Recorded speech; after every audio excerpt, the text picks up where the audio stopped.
Hello friends and students, इसके classes में आपका स्वागत है। आज आप देख रहे हैं ज्योग्राफी में सौरमंडल। पिछले क्लास में भी सौरमंडल पढ़ाए थे, आज भी सौरमंडल चलेगा, है ना, ज्योग्राफी में।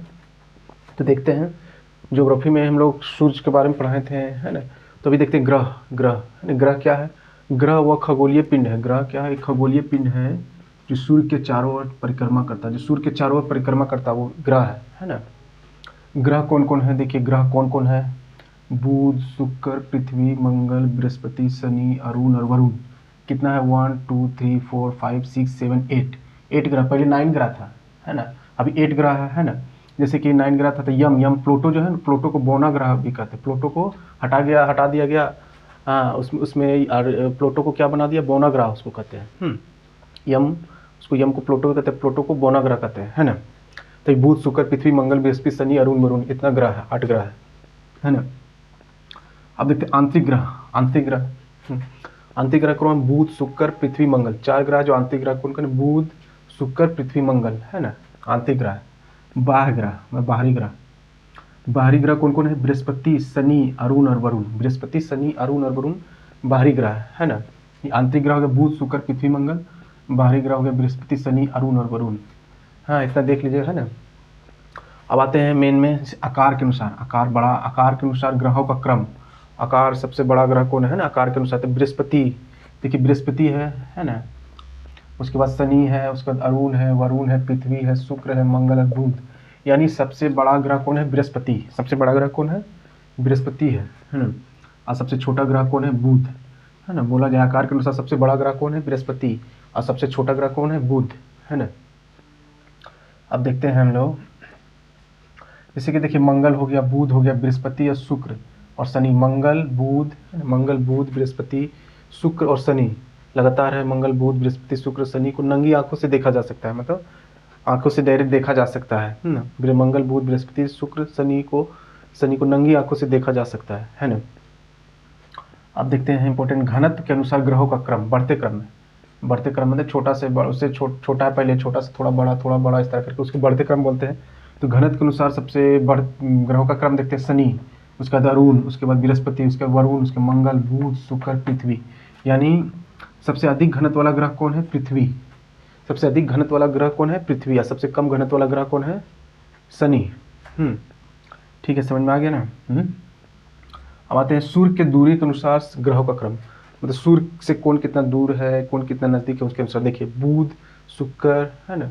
सूर्य के दूरी के अनुसार कम दूरी में है बुध, उसके बाद शुक्र, उसके बाद पृथ्वी, उसके बाद मंगल, बृहस्पति, शनि, अरुण और वरुण। यानी सूर्य के सबसे नजदीक ग्रह कौन है? बुध, है ना। और सबसे दूर ग्रह कौन है? वरुण। नेपच्यून भी बोलते हैं उसके, नेपच्यून।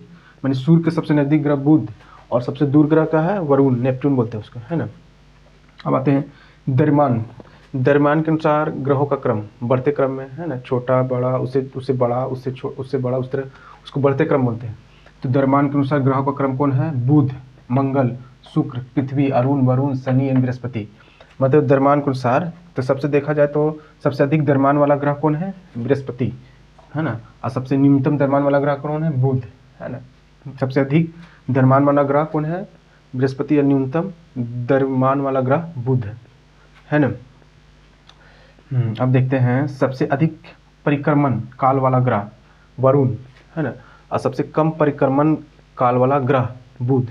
तब देखते हैं कि परिक्रमण क्या होता है ना। परिक्रमण क्या हो गया कि जैसे कि आपका सूर्य का जो चक्कर लगाता है ना, उसको परिक्रमण कहते हैं। तो सबसे अधिक परिक्रमण जो सूर्य का चक्कर लगाने में वरुण का होता है। हाँ, वरुण, नेपच्यून, बहुत दिन लगता है सूर्य का चक्कर लगाने में, उसको एक चक्कर लगाने में। और सबसे कम परिक्रमण मतलब सूर्य का बहुत कम समय में चक्कर लगा सकता है वो कौन है? बुध, उसी को परिक्रमण कहते हैं। मतलब सूर्य का जो चक्कर लगाता है तो परिक्रमण कहते हैं। अब आते हैं सबसे कम परिभ्रमण काल वाला ग्रह। परिभ्रमण मैंने अपने अक्ष पर जो चक्कर लगाता है ना। सभी अपने अक्ष पर घूम के चक्कर लगा करके सूर्य का चक्कर लगाता है। तो परिभ्रमण हो गया कि जो अपने अक्ष पर, है ना, अक्ष होता है उस पर परिभ्रमण। तो बोला सबसे कम परिभ्रमण काल वाला ग्रह, मतलब अपने अक्ष पर बहुत जल्दी घूम जाता है ना। बृहस्पति 10 घंटा में अपने अक्ष में घूम जाता है। तथा सबसे अधिक परिभ्रमण काल वाला ग्रह शुक्र, उसको थोड़ा लेट लगता है शुक्र को अपने अक्ष में घूमने में, है ना। परिभ्रमण मैंने अपने अक्ष में, अब परिक्रमण मैंने सूर्य के चारों तरफ घूमने का, है ना, उसको परिक्रमण कहते हैं। समझ में आ रहा है ना? ठीक है, थोड़ा सोचिए और समझिए जो बोल रहे हैं ना। उसके बाद सबसे कम हो गया। उसके बाद आता है इंपॉर्टेंट क्या है, देखिए शुक्र एवं अरुण। शुक्र एवं अरुण, जो शुक्र है और अरुण का घूर्णन की दिशा का है ना पूर्व से पश्चिम है, क्लॉकवाइज। पूर्व से पश्चिम घूमता है, पूर्व से पश्चिम घूमता है क्लॉकवाइज। क्लॉक घड़ी कैसे चलती है, टिक टिक ऐसे, तो उसी तरह क्लॉकवाइज पूर्व से पश्चिम। शुक्र और वरुण दो ग्रह है, शुक्र और वरुण। अर्थात अन्य ग्रह, उसके बाद 6 ग्रह और बचा, तो अन्य ग्रह के घूर्णन की दिशा क्या होता है, पश्चिम से पूर्व, यानी पश्चिम से पूर्व। तो बोला जाए पृथ्वी कैसे घूमता है, तो पश्चिम से पूर्व, है ना। बुध कैसे घूमता है, पश्चिम से पूर्व। मतलब शुक्र और अरुण जो है पूर्व से पश्चिम क्लॉकवाइज, तथा अन्य ग्रह पश्चिम से पूर्व घूमता है, पश्चिम से पूर्व। इसको एंटी क्लॉकवाइज कहते हैं, एंटी क्लॉकवाइज कहते हैं, है ना। एंटी क्लॉकवाइज घूमता है, ये इंपॉर्टेंट है ना। अब आते हैं, देखिए और एक देखिए सूर्य। सूर्य कैसे, उसका घूमने का क्या है, उसका घूर्णन गति कैसे घूमती, घूर्णन की दिशा क्या है, वो भी पूर्व से पश्चिम है ना। जैसे शुक्र अरुण और सूर्य जो है पूर्व से पश्चिम ही घूमती है ना। ठीक है, तो लेकिन अब इंपॉर्टेंट है कि बहुत सारा इंग्लिश वर्ड भी होता है ना, जैसे कि ग्रह का, जैसे बुध, बुध को क्या कहते हैं, मरकरी बोलते हैं। शुक्र को क्या कहते हैं, वेनस बोलते हैं। बृहस्पति को क्या कहते हैं, जुपिटर बोलते हैं। मंगल को क्या बोलते हैं, मार्स बोलते हैं। शनि को सैटर्न बोलते हैं। अरुण को यूरेनस कहते हैं। वरुण को नेपट्टून कहते हैं। और पृथ्वी को अर्थ कहते हैं। शुक्र को क्या कहते हैं, शुक्र को क्या कहते हैं, शुक्र को वेनस। और अरुण को क्या कहते हैं, यूरेनस। हाँ, अल्ट्रा वायलेट करके होती, याद रखिए, अल्ट्रा वायलेट जो पूर्व से पश्चिम घूमता है, यू से यूरेनस और भी से वेनस, शुक्र। ऐसे भी शुक्र अरुण याद रखिएगा। ठीक है, सौरमंडल हम लोग देख रहे हैं। अभी सौरमंडल अभी चलते रहेगा 2-3 क्लास, है ना। ठीक है, तो इसको एक बार देखिएगा तो जरूर याद हो जाएगा, है ना। ज्योग्राफी का ये क्लास चल रहा है। ठीक है, तो आज का क्लास इतनी रखते हैं। थैंक यू और लाइक और सब्सक्राइब कीजिए।